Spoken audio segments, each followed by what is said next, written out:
30ஆம் பாசுரம். மின்னி மாமழை தவழும் மேகவண்ணா. மின்னி மாமழை தவழும் மேகவண்ணா, விண்ணவர்த்தம் பெருமானே அருளாயென்று அன்னமாய் முனிவரோடு அமரர் ஏத்த அருமறையை வெளிப்படுத்த அம்மான் தன்னை மண்ணுமா மணிமாட மங்கை வேந்தன் மானவேல் பரகாலன் கலியன் சொன்ன பண்ணிய நூல் தமிழ்மாலை வல்லார் தொல்லை பழவினையை முதலறிய வல்லார் தாமே.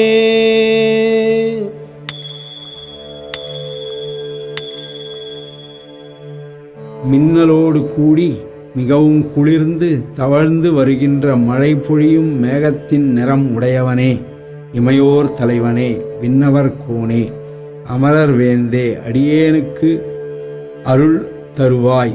அன்னப்பறவையாகி அருந்தவ முனிவர்களும் வானத்து தேவரும் உன்னை புகழ அருமையான வேதங்களை அன்று உபதேசித்ததைப் போல இன்று எனக்கு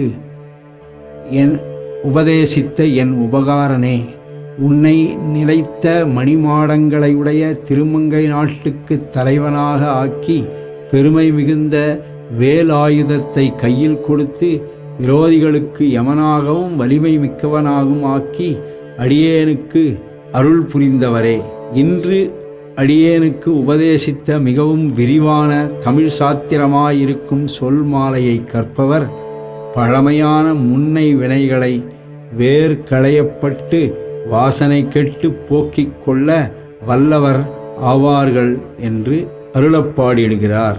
மாய் அவன் சேற்று அள்ளல் பொய் நிலத்தே என்ற சடகோபரின் சொல்படி திருவிருத்தம் ஈடானது திருநெடுந்தாண்டகம். முடிவுரை. மயர்வர மதிநலம் அருளப்பெற்ற திருமங்கையாழ்வார் இமையோர் தலைவனின் பெருமையானவைகளை பேசி திருக்குடந்தையிலே அர்ச்சாவதார பெருமானிடம் சரணம் புகுந்தார்.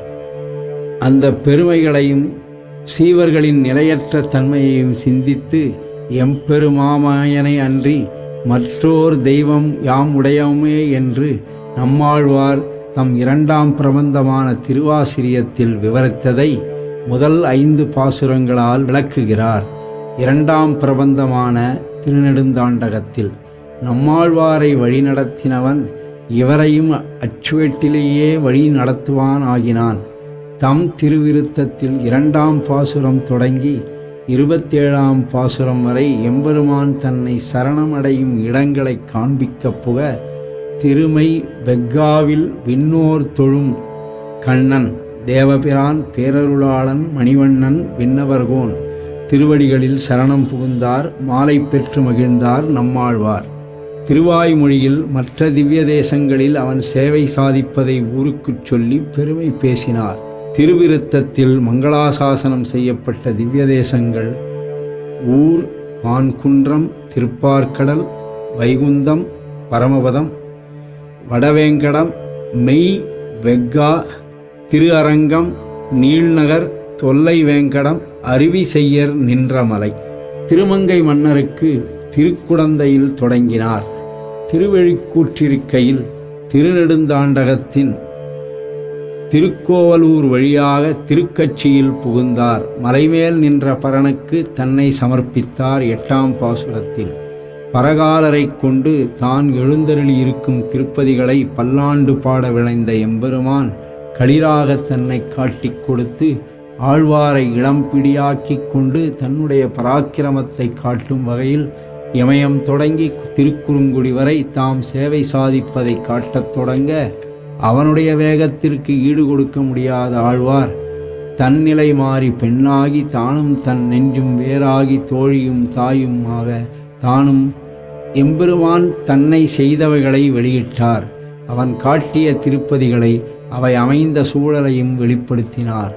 திருக்கோவலூரில் திருக்கச்சி வெக்காவில் கல் நெடுவரையின் உச்சியில் பெருமையினால் திருப்பேர் கடல் மல்லை பனிவரையின் உச்சி இமயம் பவளவண்ணம் மரதகம் திருமூழிக்களம் திருவரங்கம் வயலாலி திருக்குறுங்குடி திருஅழுந்தூர் திருக்கணபுரம் வடதிருவேங்கடம் திருநரையூர் திருக்குடந்தை தன்காலூர் திருநீர்மலை திருவிண்ணகரம் அவன் அலைக்கழித்ததை தன்னுடைய வைராக்கியத்தை சோதனை செய்ததைக் கண்ட ஆழ்வார் நாயகி இவனை கட்டி வைத்தால் அன்பினால் மனத்தினால் தவிர இவனை நம்மால் உணரல் ஆகாது என்றுணர்ந்து வரையுருவின் மாகளிரான இவனை திருக்கட்சியிலே வைத்து தம்முடைய நெஞ்சு என்னும் மார்பகத்தின் முளையில் கட்டி நினைந்து உருகி இருப்பன் நானே என்கிறாள்.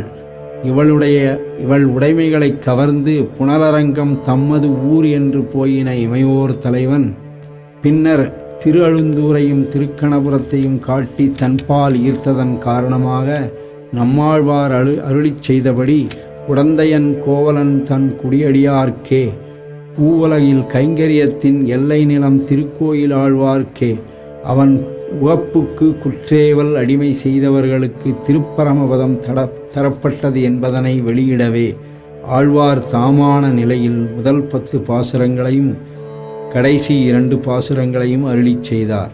இரண்டாவது 10 பாசுரங்களை தாயாகவும் தோழியாகவும் அருளிச் செய்தார்.